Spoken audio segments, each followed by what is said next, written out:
Welcome back, you guys, and it's been almost a week since the news dropped that Dwight Howard will sign a non-guaranteed deal with the Los Angeles Lakers. The Lakers already have him on a short leash and are saying that they want him to buy in on a protect the rim and rebounding role, or they will cut him from the team. In addition to the rim protecting and the rebounding, there's another thing that Dwight needs to buy in on for this to work out. Now, if you want to see Dwight or any other NBA player buy into their role in person, the best way to do that is through the SeatGeek app, who I want to thank for sponsoring this video. It is the best way to see sporting events or concerts. SeatGeek does all the work for you by putting every single ticket from that event into one spot for you to pick from, so you don't have to check multiple sites. They then give those tickets a grade 1 out of 10. It has green circles for good deals and red circles for bad deals. If you're still not sure about the seat you picked, they have an interactive seating feature that you can click and see what you'll be getting before you buy. As always, when you support SeatGeek, you're supporting my channel as well, so if you're thinking about going to a concert or a sporting event in the future, click the link in the description and you can get $20 off your first ticket purchase by using my promo code CAINE when you check out. So why did the Lakers bring in 33-year-old Dwight Howard on a non-guaranteed contract? Well, for one, the other options weren't exactly that great for the Lakers. Joakim Noah was good with the Grizzlies in his short time there, but he's kinda old and has injury issues. Marcin Gortat is old as well and was losing foot speed in his last year with Washington. The next reason was DeMarcus Cousins, who they signed to a 1-year deal, tore his ACL and he's not going to suit up in 2020. The Lakers needed another center. The funny thing is, there was a lot leaning on DeMarcus making an impact for the Lakers this season. He lost a lot of weight and it was going to rotate in and out with JaVale and AD at center. He was in a situation last year where he was the fourth option at times, stood out on the three-point line, and put his number one option ego to the side. He had experience taking a step to the side with other great players. It is out in the open that another center was needed because Anthony Davis and the Lakers don't want to play him at the center position full-time for an 82-game regular season. Center is Anthony Davis's best position, but you want to save him for the fourth quarter of close games and the playoffs. So now, instead of DeMarcus Cousins using his three-point shooting to rotate in and out with JaVale McGee and AD at center, that means it's going to be Dwight Howard. Cousins' best trait for this LA Lakers team was going to be the chemistry with Rajon Rondo and Anthony Davis, as well as his willingness to stand and space the floor at the three-point line. We know how important three-point shooting is in the NBA, and we know how important it is to keep defenders away from the basket when you have LeBron James on your team. Now with Dwight Howard in, he has his own strengths that will help LA, but you're also dealing with the previous Lakers baggage, and he won't be able to space the floor in a lineup with the Lakers' two best players. Is Dwight going to buy into the lowest minutes per game of his career, and at times be the fifth option on the floor? ESPN reported that in Dwight's meetings with the Lakers management, coaches, and teammates, including Anthony Davis late this week, Howard sold himself as an 8-time All-Star who had hit rock bottom. In the words of one team source, Dwight promised that he'd humbly accept a lesser role of rebounding and blocking shots for the Lakers. The article also says they chose him over Joakim Noah because he showed that he's healthier and lost around 25 pounds. So basically, Dwight is saying and doing all of the right things 2 months before the season starts. That's good. He's ready for a fresh start, and this has been a common theme for Dwight ever since he left the Lakers the first time in free agency. When he signed a contract with Houston, he said he was looking forward to moving into the future and having a fresh start. When he signed with Atlanta, he also said he was looking for a fresh start. He even said the same things when he was traded to the Nets last summer, and this was before he was waived and signed with Washington. We're at the point where these aren't fresh starts anymore. You're 33 years old and might be out of the league in less than 2 years. This is simple for me. If I'm the Lakers management, coaching, I'm asking Dwight, how are you going to help Anthony Davis and LeBron James during the year? They're going to have the ball the most, and the offense is going to run through them, and how does he help us win 16 games in the playoffs? With Atlanta, Charlotte, and Washington, Dwight has always been the focal point of the offense. He gets his post touches, he's allowed to get into a rhythm offensively, and decide how he's going to attack from the low block that night. He's been comfortable doing this, and he puts up great box score stats, but it hasn't led to playoff success lately.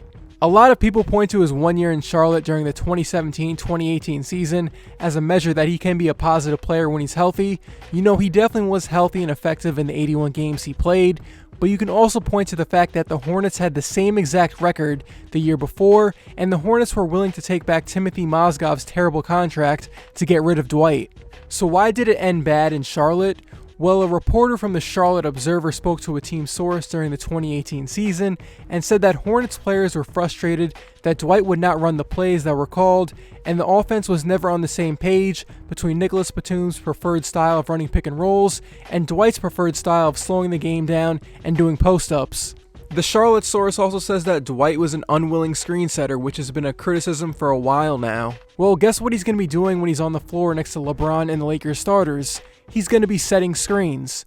We know when Dwight's healthy, he can put up numbers, grab rebounds, but can he impact without getting his normal post touches consistently? There's going to be nights where he might only have 4 shot attempts. There's going to be nights where he's probably the 5th option on the court. He's going to have to set screens and watch LeBron and Anthony Davis play offense. Can he become a better and willing screen setter? That's the big question for me. We know he can grab rebounds on both ends, but can he be like a Jared Allen type of guy and just go out and set screens and not complain about not touching the ball for 2 to 3 minutes? LeBron likes running pick and rolls, Rondo likes running pick and rolls, Quinn Cook is going to run some pick and roll as well, and Dwight is going to be the guy setting the screen, so you better get ready. If he was annoyed with screen setting just over a year ago, what's to say that he doesn't get annoyed again? But obviously now he's been made aware that the Lakers have a short lease, and this may be his last shot to prove he's a player in the league, so he can't mess this up. When you're building a Lakers team with Anthony Davis and LeBron James, you're thinking of playoff success. Of course you want to build habits and chemistry for the defense and offense in the regular season, but this team is going to get judged by how they perform in the playoffs. It's been a while since Dwight Howard has made a serious impact in the playoffs. If you go back to 2011, Dwight has only been out of the first round once. Every other year it's been a first round exit or been in the lottery. In LA, he was sent out in the first round. Next year with Houston, it was a first round exit. In 2015 and 2016, he was eliminated by the Warriors in both years, once in the conference finals and the other in the first round without Steph Curry for half of the series.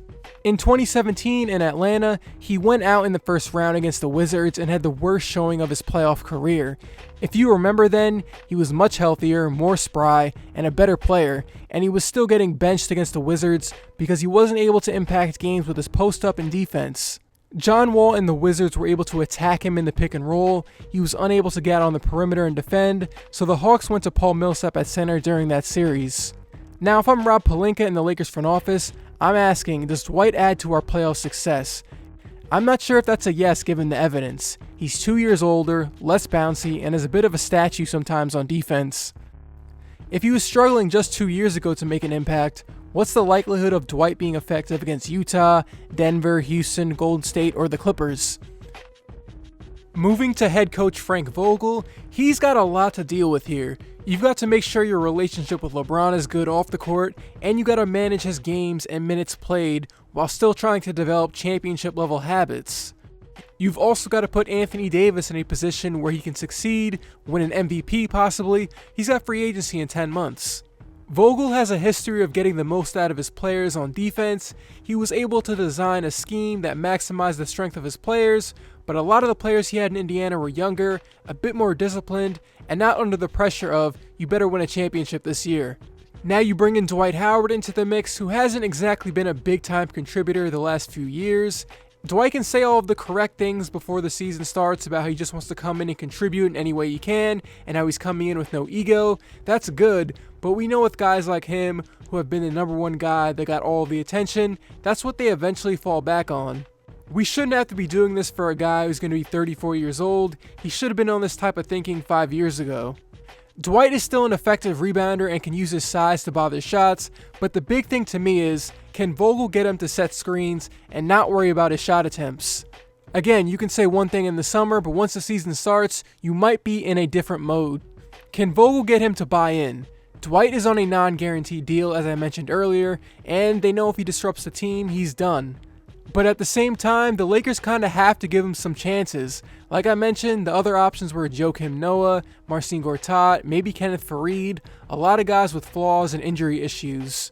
It might be best to just play through it unless Dwight gets to a level where, okay man, you really haven't learned anything. These are the big questions. Is he going to stick to Frank Vogel's plan for him? Is he going to be okay with being the last guy to touch the ball on offense? If you check on NBA.com, Dwight has good screen setting stats, but it's different when screen setting is the only thing the team wants you to do. You know, it could work out, but there's plenty of evidence to not trust Dwight here. Now on the other side of it, that was the argument for signing Joakim Noah. He's low maintenance, he knows his role, he won't complain, will set screens 20 times a game, but there's a chance it could be like a Tyson Chandler situation where he has a spark in the beginning, but gets banged up and falls off due to a long regular season. And yeah, that's it for me. Will Dwight Howard set screens and not complain? To me, that's the biggest question over all the other stuff. I'm rooting for him because it'd be a cool comeback story for the season. So yeah, I hope this one was interesting to listen to, and I'll see you guys soon with a Team USA or New York Knicks video.